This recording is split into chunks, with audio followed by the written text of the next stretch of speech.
अल्हम्दुलिल्लाहि रब्बिल आलमीन वस्सलातु वस्सलामु अला सय्यिदिल मुरसलीन अम्मा बाद फ़अऊज़ु बिल्लाहि मिनश शैतानिर रजीम बिस्मिल्लाहिर रहमानिर रहीम अस्सलातु वस्सलामु अलैका या रसूलल्लाह व अला आलिका व अस्हाबिका या हबीबल्लाह अस्सलातु वस्सलामु अलैका या नबिय्यल्लाह व अला आलिका व अस्हाबिका या नूरल्लाह।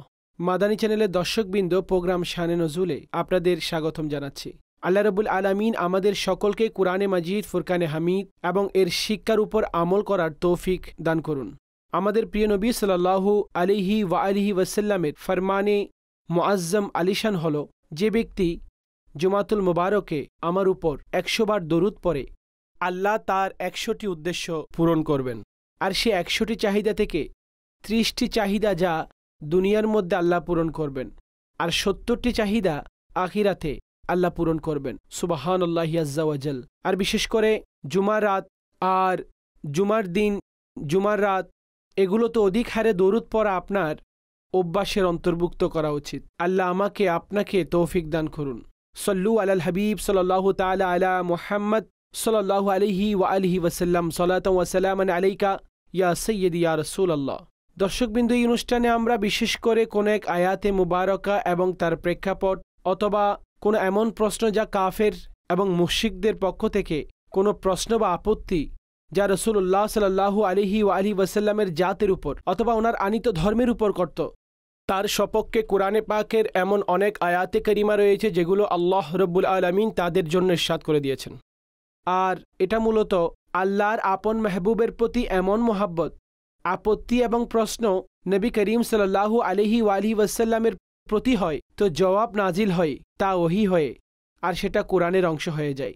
অর্থাৎ ওয়াহিয়ে মাতলু, সেটা আল্লাহর পক্ষ থেকে ওয়াহি, আল্লাহর পক্ষ থেকে নির্দিষ্ট হুকুম, সংবাদ, যা মূলত কোরআনে পাকেরই অংশ, যা তেলাওয়াত করা হয়, এটাকে ওয়াহিয়ে মাতলু বলা হয়ে থাকে। তো এমন অনেক প্রশ্ন হয়ে থাকে, আর মুশরিকরা মূলত ওনার জাতের উপর আপত্তি করে থাকে। ইহুদি এবং নাসারা তাদের পক্ষ থেকেও এমন অনেক প্রশ্ন দাঁড় করানো হয়, আর আল্লাহ তাআলা এগুলোর জবাব দিয়েছেন।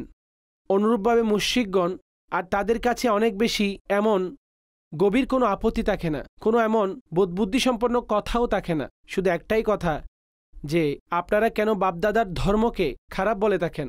বাপদাদা মানে অর্থাৎ বাপদাদার ধর্ম, অর্থাৎ আমাদের পূর্বপুরুষ যারা শুরু থেকেই এগুলো করে আসছিল, আর বিভিন্নভাবে অন্যান্য খোদাকে তারা ইবাদতকারী, তাদের দিকে নিজেদেরকে নতকারী, সিজদাকারী।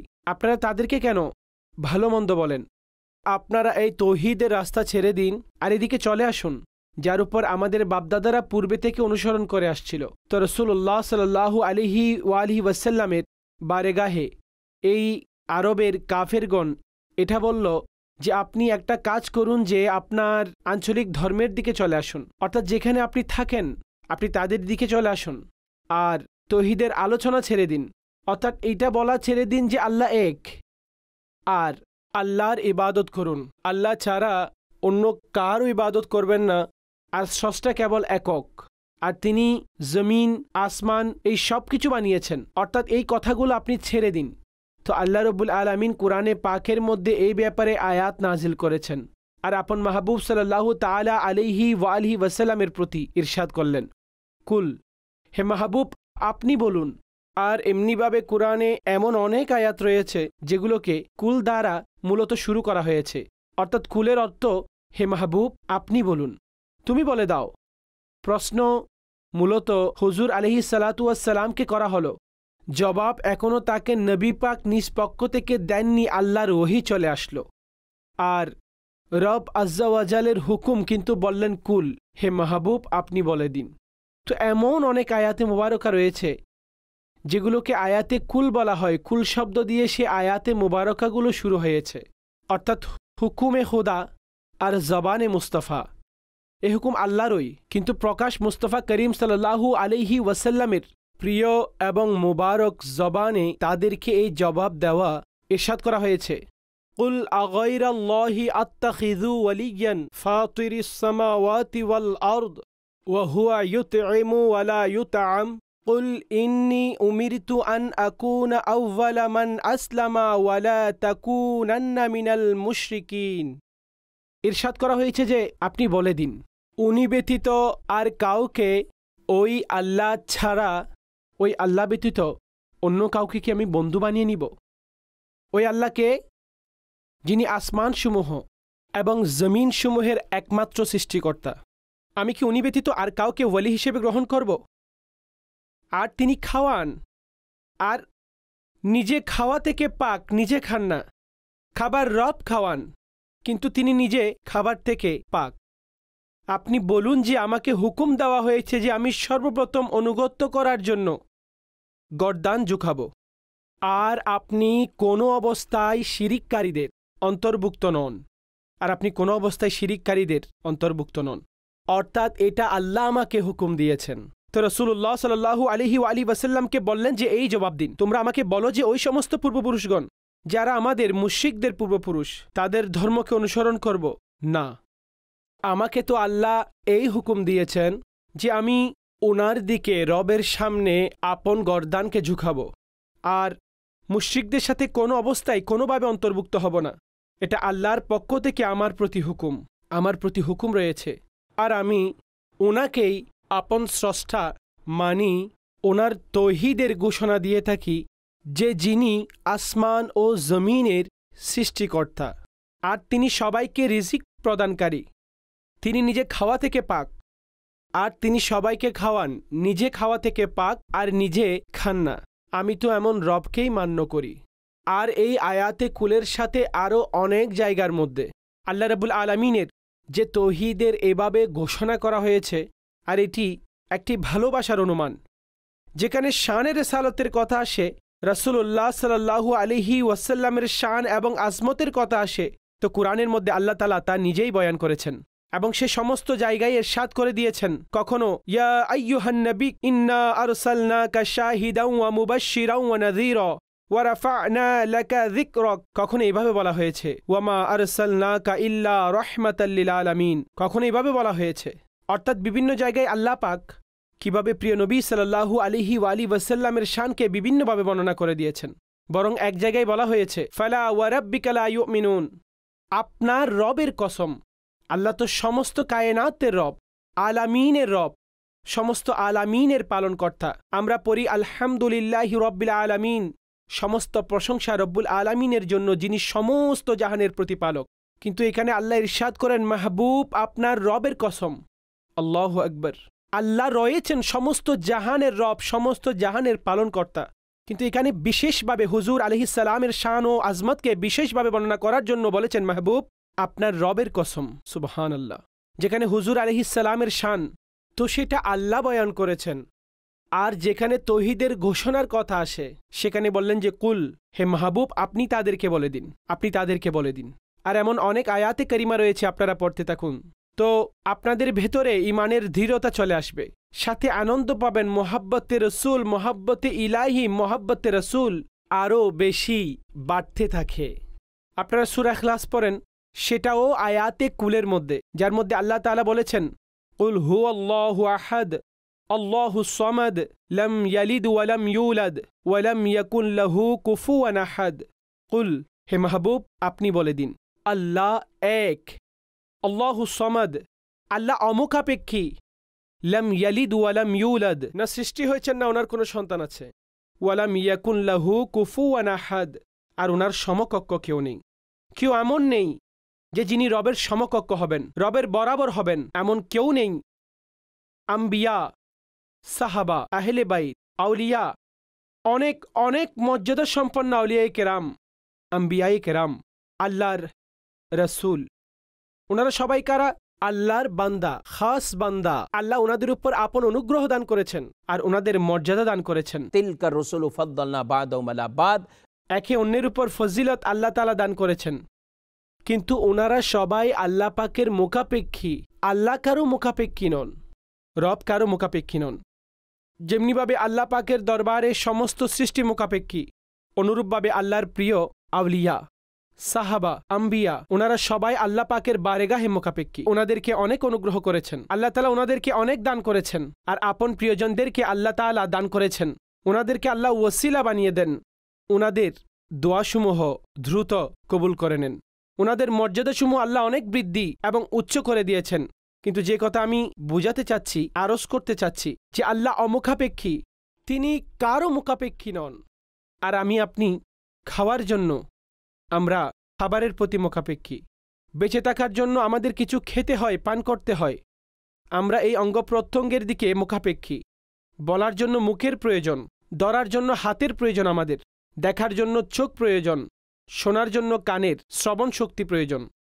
বেঁচে থাকার জন্য এই রূহ এবং এই সমস্ত শরীর এবং শারীরিক শক্তি এইসব প্রয়োজন।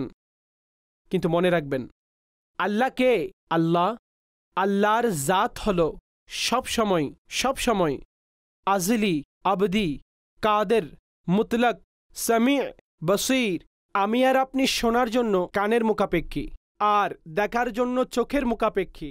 রব দেখেন কিন্তু চোখ থেকে পাক, রব শোনেন কিন্তু কান থেকে পাক, তিনি অঙ্গ থেকে পাক, তিনি কাদের মুতলক, যখন চান যেভাবে চান সেভাবে করে দেন। কুন ফায়াকুনের শান আল্লাহ তাআলার। কিন্তু আমি আর আপনি ধরার জন্য হাতের মুখাপেক্ষী।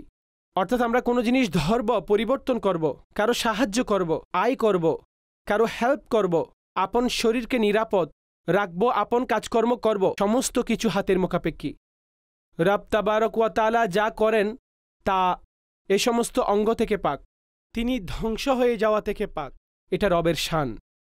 আর রব তাবারক ওয়া তাআলা হলেন তিনি যিনি ওয়ালাম ইয়াকুন লাহু কুফুয়ান আহাদ, ওনার সমকক্ষ কেউ নেই। নিজেরাই আগুন জ্বালালো আর সেই আগুনকেই নিজেরাই পূজা করতে শুরু করে দিল। যারা কিছু গাছের উপকার পেল তারা গাছের পূজা করতে শুরু করে দিল, কিছু থেকে উপকার পেল সেগুলো পূজা করা শুরু করে দিল।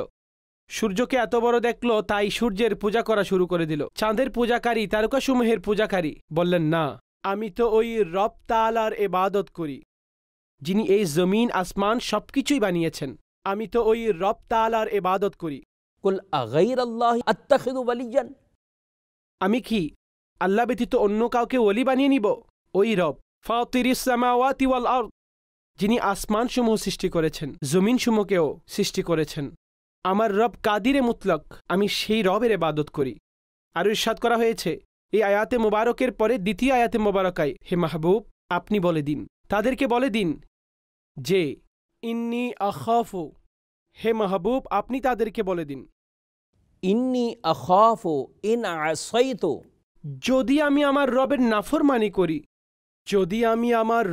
নাফরমানি করি, তো আমার এই ভয় রয়েছে। কি বিষয়ে? সেই গুরুত্বপূর্ণ দিনসমূহের আযাবের ভয় আমার রয়েছে, আমি ভয় পাই। এই ভয় এবং ভীতি ওই লোকদেরকে জানিয়ে দিয়েছে, যদি নাজাত পেতে হয় আর বাস্তব দিক থেকে সফলতা পেতে হলে তাহলে ওই রবের সামনে সিজদা করো, যে খুদার ইবাদত করার জন্য আমি তোমাদেরকে আহ্বান করছি, তার দিকে চলে আসো। তোমরাও মুক্তি পেয়ে যাবে, ওই আযাব থেকে রক্ষা পেয়ে যাবে যে আযাব আল্লাহ তাআলা কাফেরদের জন্য তৈরি করে রেখেছেন, তা থেকে তোমরা নিরাপদ হয়ে যাবে। আর আমি আল্লাহকে ভয় পাই, আমি আপন রবের প্রতি ভয় পাই যে যদি আমি তার নাফরমানি করে ফেলি তা আমি ওই সমস্ত দিনসমূহের আযাবের ভয় পাই। আর ইরশাদ করা হয়েছে মাই ইউসরাফ আনহু ইয়াউমাইযিন ফাকাদ রাহিমা, সুবহানাল্লাহ। বললেন ওই দিন যার থেকে আযাবকে ফিরিয়ে দেওয়া হবে, অবশ্যই তার উপর আল্লাহ পাক রহম করেছেন। যার কাছ থেকে আযাবকে ফিরিয়ে দেওয়া হবে তার উপর মূলত আল্লাহ দয়া করে দিয়েছেন, রহমত দিয়ে ধন্য করেছেন, তার আযাব তার কাছ থেকে তুলে দিলেন। ওয়াযালিকাল ফাউজুল মুবিন, আর এটা প্রকাশ্য বিজয়, অর্থাৎ মহান সুসংবাদ, মহান বিজয় হলো এইটাই যে বান্দা থেকে আযাবকে ফিরিয়ে দেওয়া হলো, সেই আযাব থেকে নিরাপদ হয়ে গেল। আর তার জন্য অনেক বড় সুসংবাদ, অনেক বড় এই সাফল্য।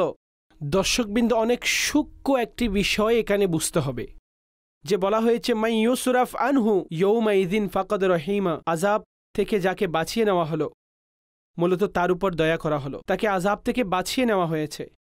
এখানে আমাদের উলামাগণ এই আয়াতের ধারাবাহিকতায় একটি আলোচনা করেছেন যে আমল এগুলো কি আযাব থেকে বাঁচার জন্য ওয়াসিলা হবে। বলা হয়েছে জান্নাতের মধ্যে প্রবেশ তা সেই ব্যক্তি করতে পারবে যার উপর আল্লাহর দয়া হবে, আর বিশেষভাবে আল্লাহর রহমতের মাধ্যমেই ওই ব্যক্তিকে জান্নাতে প্রবেশ করানো হবে। আমল ওই রহমত হাসিল করার জন্য সেটা কারণ হবে, মধ্যস্থতা হবে। কিন্তু এভাবে কেউ বলতে পারবে না যে তিনি বললেন আমি আমার এই আমলগুলোর মাধ্যমে জান্নাতের মধ্যে চলে যাব। আপন আমলসমূহ কবুল হওয়া আর কবুল হওয়ার প্রতিবন্ধক, কবুল হওয়া এবং না হওয়া, এটা কে জানেন? অথচ নিজের আমলের উপর এমন নির্ভরতা। আল্লাহু আকবার। আমরা আমাদের আকাবিরিনদের দিকে, আমাদের আসলাফদের দিকে, আপন প্রিয় নবী সাল্লাল্লাহু আলাইহি ওয়াসাল্লামের দিকে, ওনার জীবনের দিকে, ওনার ইবাদত সংক্রান্ত বিষয়ের দিকে যদি আমরা লক্ষ্য করি, আমরা সুস্পষ্টভাবে এই বিষয়টি অনুধাবন করতে পারি যে আল্লাহর রহমতের সন্ধান করতে থাকো, আমল করতে থাকো, শিক্ষা নিয়ে যাও তার রহমত এবং মাগফিরাত হাসিল করার জন্য। ওনার জন্য ভালো ভালো আমল করো, কিন্তু সেই মুক্তি পাবে রহমতের অংশ যে অর্জন করেছে। আপন আমলসমূহের কারণে সে এটা বলবে না যে আপন আমলসমূহের কারণে, বরং জান্নাতের মধ্যে যারা প্রবেশ করবে আল্লাহ আমলের কারণে মানুষদের বিভিন্ন ধরনের মর্যাদা দান করবেন। কিন্তু রহমতে খাস, আযাব থেকে যে মুক্তি দেওয়া হবে সেটা রহমত দানের কারণেই হবে, সেটা রহমতের কারণেই হবে। রাসূলুল্লাহ সাল্লাল্লাহু আলাইহি ওয়াসাল্লাম বললেন, আমার কাছে জিবরাইল আসলো আর তিনি এসে এক ব্যক্তির আলোচনা করল যে যিনি 500 বছর ইবাদত করেছেন। সমুদ্রের পাশে একটি পাহাড়, মূলত সেখানেই তিনি ওনার ইবাদতের জায়গা বানিয়ে নিলেন। সেখানকার একটি রাস্তা থেকে উনি পানি পেতেন, আনার পেতেন, তিনি সেগুলো খেতেন, পানি পান করতেন, অতঃপর আবার চলে যেতেন এবং ইবাদত করতেন। 500 বছর ইবাদত করেছেন। কিয়ামতের দিন তিনি উপস্থিত হবেন, তখন আল্লাহ বলবেন আমার বান্দাকে আমার রহমত দ্বারা জান্নাতে প্রবেশ করিয়ে দাও, আমার বান্দাকে আমার রহমত দিয়ে প্রবেশ করাও। তখন সে বলবে আমার ইবাদতের কারণে, হে আল্লাহ আমার ইবাদতের কারণে আমি ইবাদত করেছি। আল্লাহ আবার এটাই বলবেন আমার বান্দাকে আমার রহমতে। সে বলবে হে আল্লাহ আমার ইবাদতের কারণে। অতঃপর আল্লাহ ইরশাদ করবেন যে এই বান্দাকে নিয়ে আসা হোক, আর আমি তাকে যে নিয়ামতসমূহ দান করেছি তার ইবাদতের সাথে এগুলোকেও ওজন দেওয়া হোক, যা আমি তোমাকে দান করেছি নিয়ামতসমূহ। এই নেকবান্দা যার আলোচনা এখানে করা হয়েছে, তিনি দোয়াও আল্লাহর কাছে করেছেন যে আমার মৃত্যু ও সিজদা অবস্থায় হোক, যে আমাকে সিজদা অবস্থায় উঠানো হোক কিয়ামতের দিন। বলা হচ্ছে যখন এগুলো ওজন দেওয়া হবে তো ওনার 500 বছরের ইবাদত একদিকে, আর তাকে যে চোখ দেওয়া হয়েছে আল্লাহ তাআলার নিয়ামত তা একদিকে। এখন শরীরের বাকি নিয়ামতসমূহ একদিকে তা বৃদ্ধি পেয়ে যাবে। এরপর আল্লাহ তাআলা ইরশাদ করবেন আমার বান্দাকে জাহান্নামে নিয়ে যাও। আল্লাহু আকবার। অর্থাৎ সে মূলত একটি চোখের বরাবর ইবাদত নিয়ে এসেছে, বাকি অঙ্গপ্রত্যঙ্গের কোনো শুকরিয়া আদায় করা হয়নি। ফেরেশতারা তাকে টেনে টেনে জাহান্নামের দিকে নিয়ে যাবে। যখন সে ডাক দিয়ে উঠবে, ডাক দিবে হে পরওয়ারদিগার আমাকে আপনার রহমত দ্বারাই জান্নাতে প্রবেশ করিয়ে দিন, আমাকে আপনার রহমত দ্বারাই জান্নাতে প্রবেশ করিয়ে দিন। অতঃপর তাকে পুনরায় নিয়ে আসা হবে, আর আল্লাহ তাকে বলবেন যে বলো সমুদ্রের মাঝখানে পাহাড়ের মধ্যে তোমাকে যে নিয়ামত খাবারের জন্য আনার দেওয়া হতো, পানি দেওয়া হতো, এগুলো কিভাবে পৌঁছতো? তখন বলবে আল্লাহ তুমি দানকারী, তোমার রহমতে পৌঁছতো। যখন রহমতের কথা বলবে তখন আল্লাহ বলবেন আমার রহমতেই তাকে জান্নাতে প্রবেশ করিয়ে দাও। এটা আমার এবং আপনার বোঝার জন্য অনেক কিছুই এখানে রয়েছে। মানুষ আপন আমলসমূহের উপর অনেক গর্ব করে, অনেক নেকি রয়েছে আমার কাছে, অনেক নেকবান্দা হয়ে গেছি, নেকি অর্জন করা দরকার, কিন্তু আল্লাহর রহমতের উপর ভরসা। এই জন্য যে আমার আল্লাহ গুনাহ মাফ করুন, আমার ভুল ত্রুটি মাফ করুন, আমি আল্লাহর দেওয়া নিয়ামতসমূহের পরিপূর্ণ শুকরিয়া আদায় করতে পারিনি, আল্লাহ আমার এই ভুল ত্রুটি মাফ করুন, আর আপনার রহমতের দ্বারাই আমাকে জান্নাতে প্রবেশ করিয়ে দিন, আপনার রহমতে জান্নাতে প্রবেশ করিয়ে দিন। তো এই আয়াতে বলা হয়েছে মাই ইউসরাফ আনহু ইয়াউমাইযিন ফাকাদ রাহিমা, যে যার কাছ থেকে আযাব সেদিন ফিরিয়ে নেওয়া হবে। মূলত নিঃসন্দেহে আল্লাহ তার উপর দয়া করেছেন। দর্শকবৃন্দ, আমলের ব্যাপারেও সচেষ্ট হন, কিন্তু রবের ভয় অন্তরে রাখুন। বলা হয়েছে আকাঙ্ক্ষা এবং ভীতির মধ্যে অবস্থান করুন। এমন আকাঙ্ক্ষা রহমতের দিকে রাখা যে মানুষ নাফরমানি করতে থাকে, এটাও ভুল। আর এমন ভয় চলে আসা অন্তরে যে রহমত থেকে নিরাশ হয়ে যায়, এটাও ঠিক নয়। প্রিয় নবী সাল্লাল্লাহু আলাইহি ওয়াসাল্লাম এর একটি হাদিসে পাক, একজন নওজওয়ানের কাছে উনি তশরিফ রাখলেন, সে মৃত্যুর নিকটবর্তী ছিল। তখন হুজুর সাল্লাল্লাহু আলাইহি ওয়াসাল্লাম ইরশাদ করলেন তুমি নিজের মধ্যে কেমন অনুভব করছো? আরজ করল, ইয়া রাসূলুল্লাহ সাল্লাল্লাহু আলাইহি ওয়াসাল্লাম, খোদার কসম, আল্লাহর রহমতের আকাঙ্ক্ষাও রয়েছে আর গুনাহের ভয়ও রয়েছে। আল্লাহর রহমতের আকাঙ্ক্ষা এবং গুনাহের জন্য ভয়। তো রাসূলুল্লাহ সাল্লাল্লাহু আলাইহি ওয়াসাল্লাম ইরশাদ করলেন, যখন মুমিনের অন্তরে এমন অবস্থায় এই দুইটা জিনিস জমা হয়ে যায়, এই দুটো জিনিস জমা হয়ে যায়, তো আল্লাহ তাকে সেটা দান করে দেন যেটা সে আকাঙ্ক্ষা রাখে। আর যে বিষয়ে ভয় করেন, আল্লাহ তাকে সেই বিষয় থেকে নিরাপদ রাখেন। সুবহানাল্লাহ। এগুলো আমাদের আসলাফদের তরিকা, বুজুর্গানে দিনের তরিকা, আমাদের প্রিয় নবী সাল্লাল্লাহু আলাইহি ওয়াসাল্লামের এই শিক্ষা। অনেক সময় না জানি কিভাবে আমরা বের হয়ে যাই, অর্থাৎ যেটাকে বলা হয় যে সীমারেখা থেকে বের হয়ে যাওয়া। আকাঙ্ক্ষার বিষয়ে যখন বলতে থাকে, এতটাই আকাঙ্ক্ষা বর্ণনা করেন যে সেখানে আর কোনো ধরনের ভয় তাদের কাজ করে না। কাউকে ভয় ভীতির ব্যাপারে কিছুই বলবে না। আরে ভাই, হাদিসে রাসূল সাল্লাল্লাহু আলাইহি ওয়াসাল্লামে ভয় সংক্রান্ত, ভয়ের ব্যাপারে আল্লাহর ভয়ে কান্নাকাটি করার এতগুলো হাদিস রয়েছে, এতগুলো ঘটনা রয়েছে। রাসূলুল্লাহ সাল্লাল্লাহু আলাইহি ওয়াসাল্লামের কান্নাকাটির উপরে যদি বয়ান করা হয়, কতগুলো ঘটনা উল্লেখ রয়েছে। যেখানে রহমতের আলোচনা করবেন সেখানে রহমতের ব্যাপারে অনেক হাদিস রয়েছে। তো এখানে মুমিনদের জন্য উভয় অবস্থায় থাকতে হবে। নিজের আমল নিয়ে বলবেন না যে ভাই আমার অনেক আমল রয়েছে, না।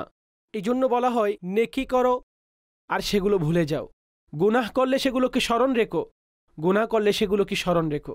আমরা উল্টো বুঝি, গুনাহ করতে থাকি, ভুলে যাই, নেকিসমূহ মনে রাখি, এই আমল রয়েছে, এই আমল রয়েছে, ওই আমল রয়েছে। তো এই জন্যই এই উভয় ধরনের অবস্থা আমাদের মধ্যে থাকা জরুরি। আল্লাহ রাব্বুল আলামিন আমাদের সবাইকে সেদিনের আযাব থেকে রক্ষা করুন, আর বিশেষ করে আমাদের উপর ওনার রহমত দান করুন। প্রিয় নবী সাল্লাল্লাহু আলাইহি ওয়াসাল্লামের সাদকায় আমাদের ক্ষমা করা হোক।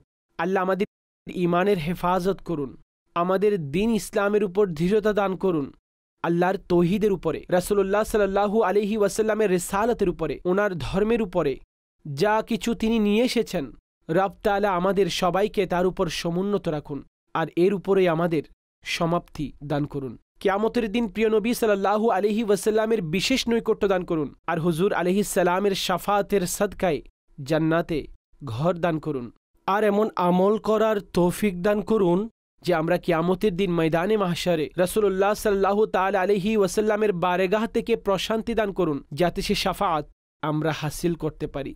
আল্লাহ আমাকে আপনাকে আমল করার তৌফিক দান করুন। আমিন বিজাহিন নবিয়্যিল আমিন সাল্লাল্লাহু আলাইহি ওয়া আলিহি ওয়াসাল্লাম।